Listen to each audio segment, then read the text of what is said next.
One thing I wanted to know is going against a guy like Jeremy McGrath versus going to a guy like Stewart and then doing it in different eras. What's the biggest similarity and the biggest difference? I think the biggest thing, that's a great question. So the biggest thing of racing a guy like MC is that he doesn't mess up. He doesn't mess up. So calculated, huh? So he's so calculated. Every part of the game is just like, I remember following him at the one race, Anaheim 2001, and it was the last race that he won, but I'm just following him like, dude, this guy is gnarly. Look how he manipulates the bike. Look how his bike works well here. Look what he's doing. It was such a good core memory race for me because that helped me step my game up. I'm like, all right, I see what he's doing. Now I see how this dude has won 72 Supercrosses and 7 championships. Now I have to try to emulate that at the practice track and be better here. That's right. Here, he did nothing wrong.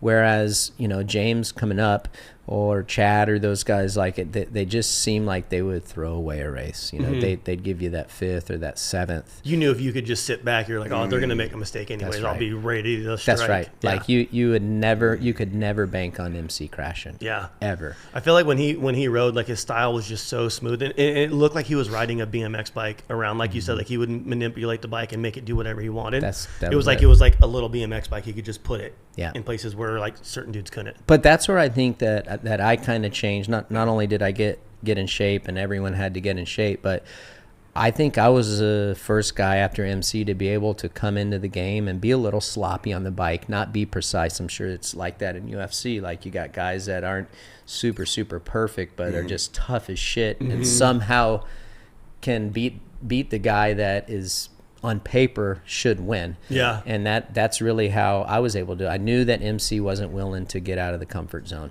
So I'm like, all right, if I'm in good shape and I can make it 20 and I'm willing to let my feet come off the foot pegs a little bit, get buck wild, he's not going to do that. And if I can hold on to it, I think I can get him. It's so rad. Such a hard way to have that mindset. You know what I mean? Yeah. But when you want something and you're determined, you're going to figure it out. But that he was so good everywhere else. That's the only thing I could get him on. Similar to Reed. And that was I knew Reedy was never going to go out of his comfort zone. I'm like, well, I'm just going to go.